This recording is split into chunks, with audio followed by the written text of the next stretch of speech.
It's kind of quite a surreal experience for me because I kind of feel, even though I kind of feel like I haven't really left the house in about a year and a half. Definitely not in a business setting. So it kind of like feels like I'm in the middle of a dream at the moment. So hopefully I won't do anything strange, but if I do, feel free to call me out on it. I do have a bit of a cough, but I've definitely tested negative for COVID 6 times in the last 2 days, so please be assured. So I think I'll just kind of power through, it should be good. So I'm here to talk to you today a little bit about how we at Fastly used Apache Beam to implement what we call an attack detection pipeline. So really what we wanted to do is to be able to hook into a stream of security events that we create and ultimately make sense of them, which is, I guess, is kind of what most people want to do with this sort of thing. So my name is Mark Kelly. I'm Director of Security Solutions Engineering at Fastly. So my team really kind of focuses on getting customers on board with our technology. We're not really the people building this sort of stuff, but we do kind of take a lead in creating proof of concepts and then handing it over to real engineers to build. I work for Fastly. You may have heard of them. They're a global edge cloud platform provider, right? So what does that mean? If you're familiar with the term CDN, you're in the right track, right? So we take customers' sites, applications, online services, and we accelerate them for them.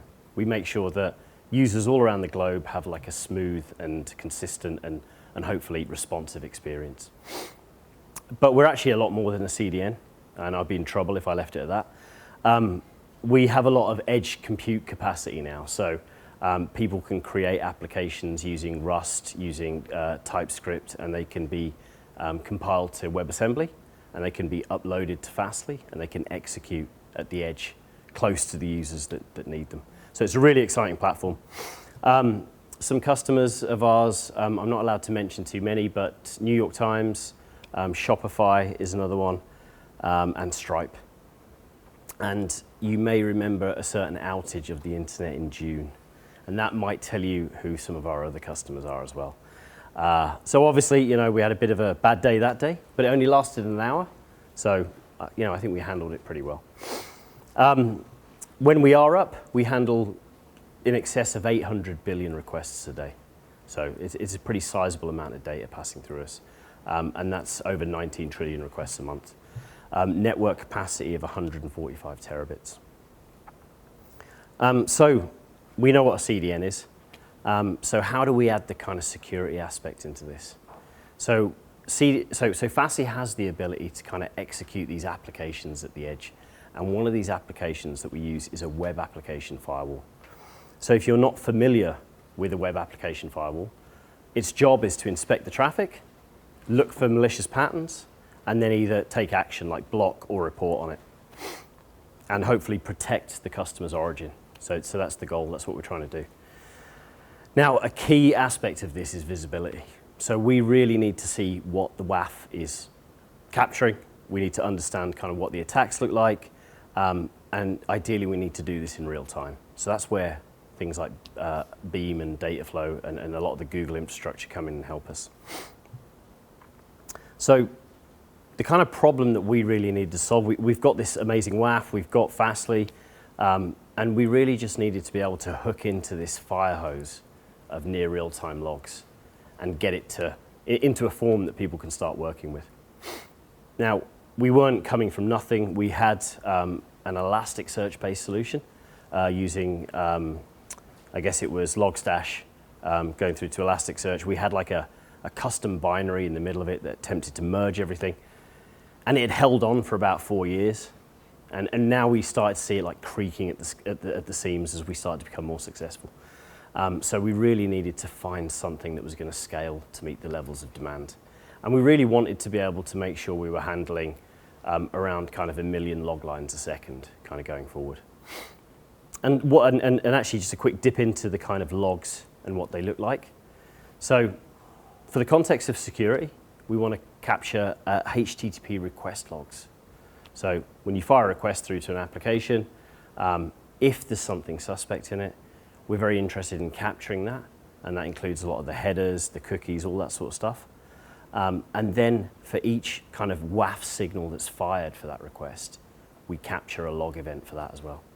So you've got these two log streams with like a one-to-many relationship, right? And so that's the kind of different log scenarios that we're dealing with.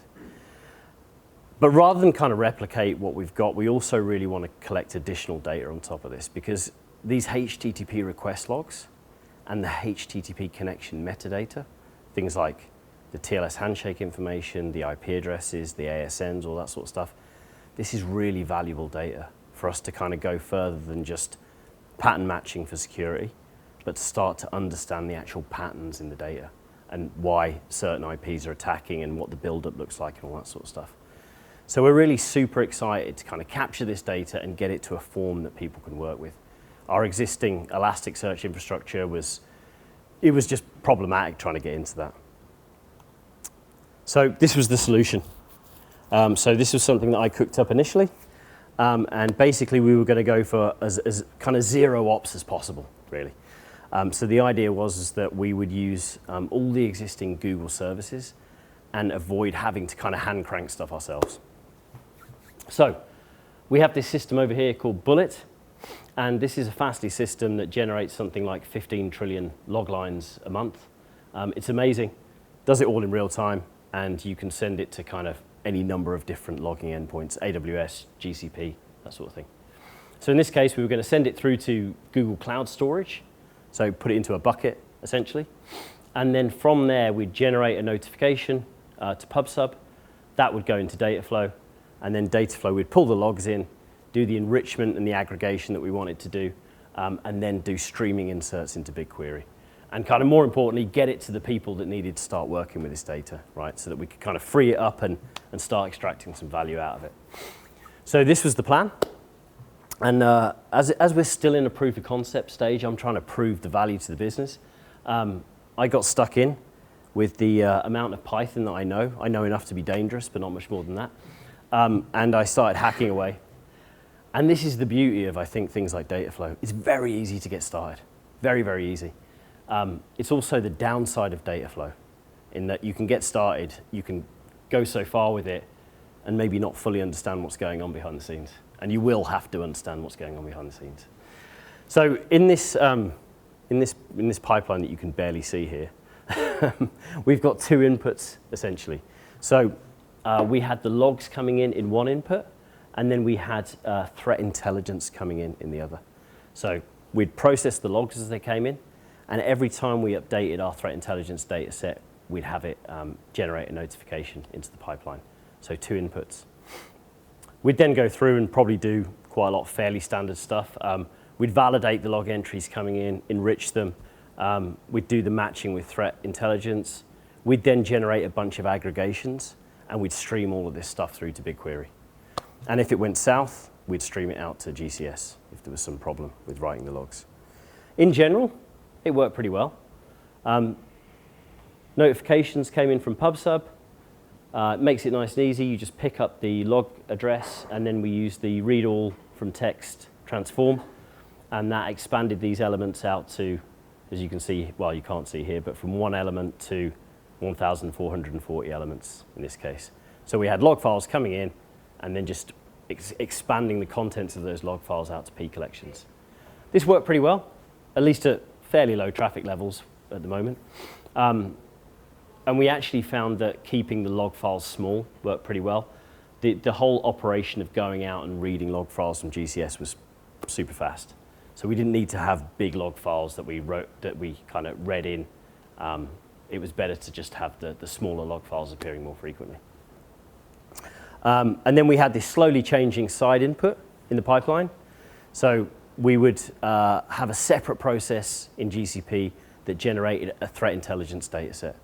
So basically, we were kind of pulling together known IP ranges of malicious behavior and known string patterns that we would expect to see in requests, or we had seen recently. So we'd bake this into a data set. Every time it was updated, we'd generate a PubSub message. This would then come into the pipeline, and it would execute a BigQuery query to update the data in the pipeline, and that would be used as a side input for these two transformation steps. This did not work at all when I ran it locally. With a direct runner, the side input stuff just would not work. And I banged my head against the table numerous times trying to figure out what it was, asked for help. Then I switched to using a data flow runner, no problems. So yeah, so probably one kind of lesson from that I think I would urge you to try is if you get stuck using direct runner, switch over to a data flow runner. And then we just had the aggregation phase. So pretty straightforward. We were going to key all the log lines by the site they belong to, and we would just have a 60-second window, and then we would write all this out to kind of dedicated aggregation tables. So this all worked pretty well. It was running in Python still. I think we were probably kind of still below 100,000 items a second. As soon as we ratcheted up to 100,000 or 200,000, that's when we started to just hit a blank. So we basically just see CPU pegged at 100% and just zero throughput at the start of the pipeline. And so at this point, I'm like, okay, maybe we've got to move to Java, or maybe we're just trying to do too much in this pipeline, right? Before I started cutting things out, I just started to go and tweak all the levers that I could see, right? Because what else would you do? More workers, less auto-scaling. I was pretty sure we weren't hitting any BigQuery streaming insert limits because they're like 500,000 rows a second. We weren't there yet. Changed instance types, switched to solid state disks. Actually tried not using the streaming engine as well. And funnily enough, I got a slight performance uptick not using the streaming engine, which was strange. Tried to do some profiling in Python. That was a non-starter. It didn't really give me any insight into what the transformations were doing. And actually just kind of dipping into the instances themselves, it didn't tell me much either, other than the Python processes were all at 100%. So I was kind of stuck at this point. So I started stripping it back. And obviously, as soon as I removed the essential step, where I'm writing to BigQuery, everything was fine. So that's good. So it looked really nice without writing to BigQuery. So I was kind of happy about that. Obviously, this was something I was going to have to solve. So I went out to the community. So Google Cloud have got a Slack organization. It's a bit hit or miss, but in both the data flow and Apache Beam channels, I kind of shouted help. Please come and solve all my problems for me. And luckily enough, Matthias popped up and said, I'll give you a hand. And that's kind of part of the reason I'm here today. Well, it is the reason I'm here today. So Matthias really kindly put me in touch with the Beam SDK team. And kind of much to my surprise, they actually found an issue with the SDK pretty quickly. Like, wow, this is amazing. It's not just my bad code. It's like, there is actually a problem with this. They were working on it. It looked like we were going to get an uplift of about 800 events per second from the changes they were going to make to the write to BigQuery transform. And they were going to release it in Beam 2.240. That was great, but I kind of got to the point where I thought, even with that uplift, it's time to look at something else.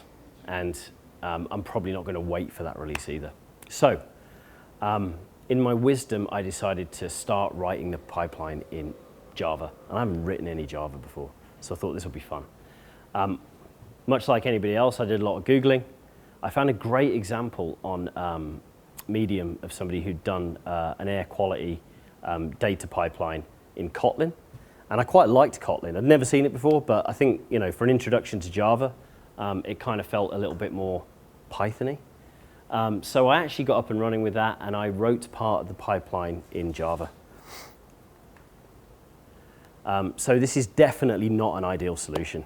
Basically, I chopped the bottom off the pipeline, the bit that wrote to BigQuery, and I created a Java-based job that did that right.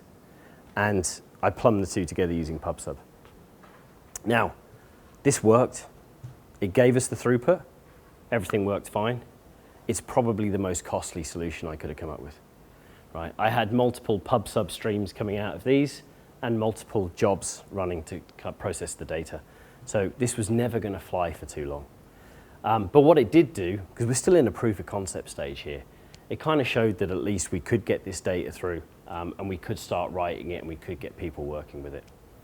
So it wasn't kind of the end of the world. Not ideal, but not the end of the world either. So the next challenge is really, how do we move to a production system, right? We had good performance here, but the whole thing was not good enough. And it's at this point that I actually called in the professionals, and not a moment too soon. So we have a great data engineering team at Fastly, and I worked with a chap by the name of Ian Fung, who I'll refer to as Super Ian, and he rewrote the entire thing in Java. And I worked with him quite closely just to make sure everything kind of worked correctly. So a couple of the things, or a few of the things that we did to really start getting better performance and start trying to be able to process kind of closer to that million log lines a second. We restructured a lot of the custom transforms that I'd done and used the built-in transforms. So we'd have more steps in the pipeline, but we just used more of the kind of built-in transforms to do that. And that seemed to make a decent amount of difference. Also, as we started to get past the 500,000 inserts a second, we needed to kind of use a new BigQuery streaming backend.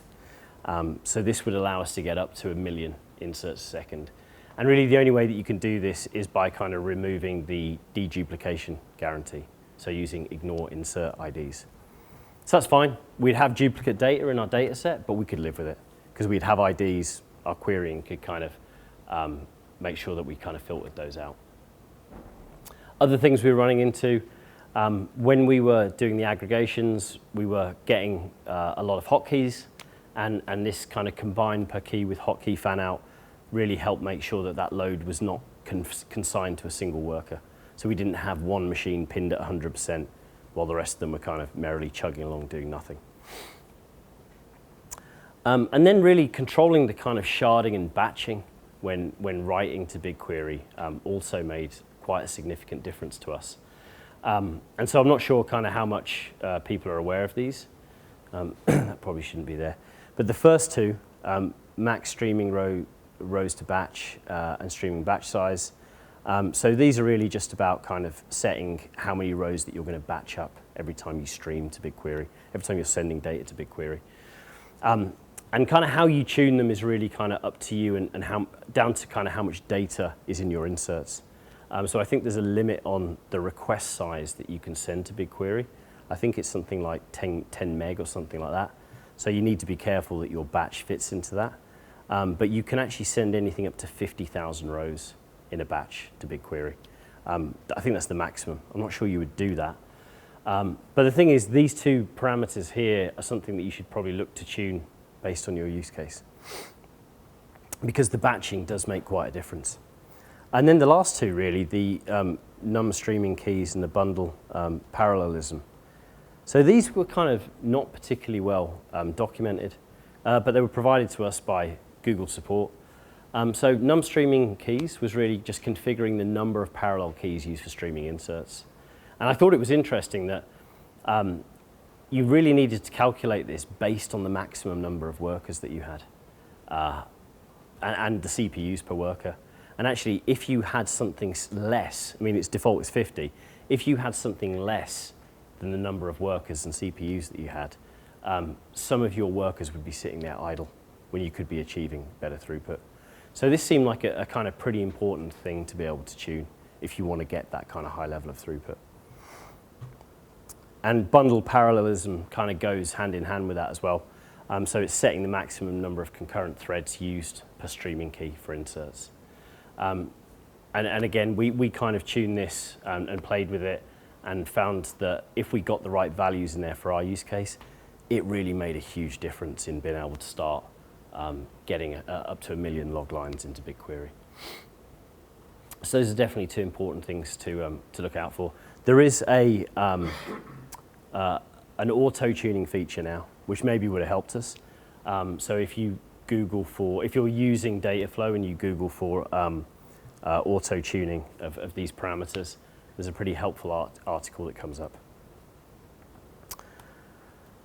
And yeah, so kind of my basic takeaways were test your write stage against production load as early as possible. Hopefully, this is probably quite obvious to many of you. I tried to simulate a lot of stuff, but it really would have helped having the kind of the filled out log entries and kind of the kind of peaks in load that we were having as early as possible. I also used Jupyter quite a lot for when I was originally kind of building the pipeline. I found this really helpful. I don't know if you use it or you're aware of it, but for those of you who are kind of more comfortable with Python, the AI notebooks in GCP, they've got like a ready-made notebook instance that you can spin up and you can work with Beam in there. And I found it super helpful, much better than trying to debug direct runners. And then, yeah, so if you need to improve your BigQuery streaming insert performance, look for those batch sizes and sharding. And then lastly, make sure you have a super Ian on your team, but not our super Ian, preferably. Yeah. And that's it. Thank you. Any questions? I've got one more, and it's not really about the specifics of what you're getting to there, but you talked about how you use GCS object notifications on that side input, am I right?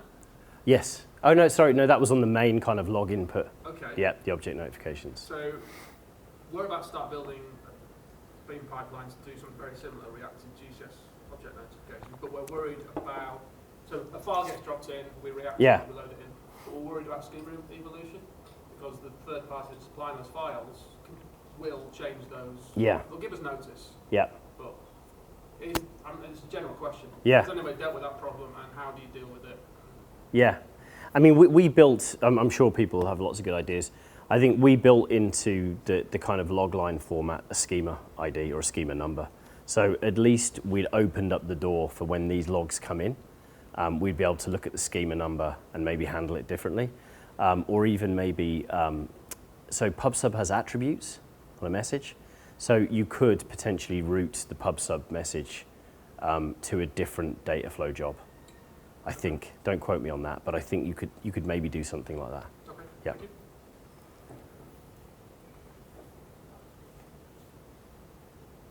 Sure. Hi. Hey. Question you mentioned about in Java and the Python SDK. Did you try the SDK type of feature that a few months ago we announced? What's that? The? So it's basically you can actually have different stages in Yeah, SDK. we didn't. Yeah, we didn't. That did look good, but actually, like a lot of this was kind of really just before that was announced. But yeah. Yeah, but I'd have been really interested to try that actually. Yep. I have a question. So when you showed the flow diagram, was that part of data flow? Yeah. Yeah, those ones. Yeah. So this was the data flow jobs. Okay. Yeah. You can't really see it there, but that was the kind of whole thing with the two inputs, aggregation stages, all the rest of it. Yeah. Yeah. Another question is, I'm not too familiar with Fastly's business. How does it compare to like Cloudflare when they do the browser side tracking of the attack? So is that kind of where they're introducing like client-side script onto your site? Yeah. We don't have anything like that at the moment. So ours is all really kind of server-side events, really. And that's where I was talking about like capturing the HTTP requests and also trying to capture metadata around the request to kind of start to understand some of that behavior. So yeah, it's a bit different to kind of Cloudflare's offer. Well, I mean, if you ask me, we're better, but that's probably not the, I would urge you to do your own testing. We are, so, I mean, that's the whole kind of bot protection side of things, which is really a lot of what that's about. That's kind of a super hot topic at the moment. We have bot protection capabilities. We don't have the client-side of things yet, but that's something that we're moving towards. So yeah. Hey. Where did you spend the most time within all of this work? Was there any specific part which took you? Stack Overflow. No, I know. I think it was really kind of when I hit that kind of performance bottleneck at around 100,000 to 200,000, like that's where I kind of really started to take everything apart. from going into the actual machines themselves and looking at it, stripping stuff out of the pipeline. I spent a lot of time there trying to narrow that down. And I think also, when Matthias gave me the option to talk to the SDK team, I really wanted to have like a compelling set of evidence for them. I wanted to show them everything that we'd done to narrow it down. So we spent a lot of time there. Yeah, that was it. What was the bug they finally found in the SDK? What's that? Do you remember what the bug was they finally found in the SDK? Yeah, well, I don't know exactly what the bug was, but they, that's the issue is Beam 6064, but they certainly found that, whatever was going on there, they were not achieving the kind of the rates that they should be. I can't actually remember what the bug was. Yeah. Exactly, yeah. It's all there. But I've got no internet, so. Read in your own time, that's it. Yeah. But yeah, and in all honesty, I haven't really had a chance to test that out because we went to this lovely hybrid approach. But I'm sure it works. What worked for you? Exactly, yeah. Any more questions?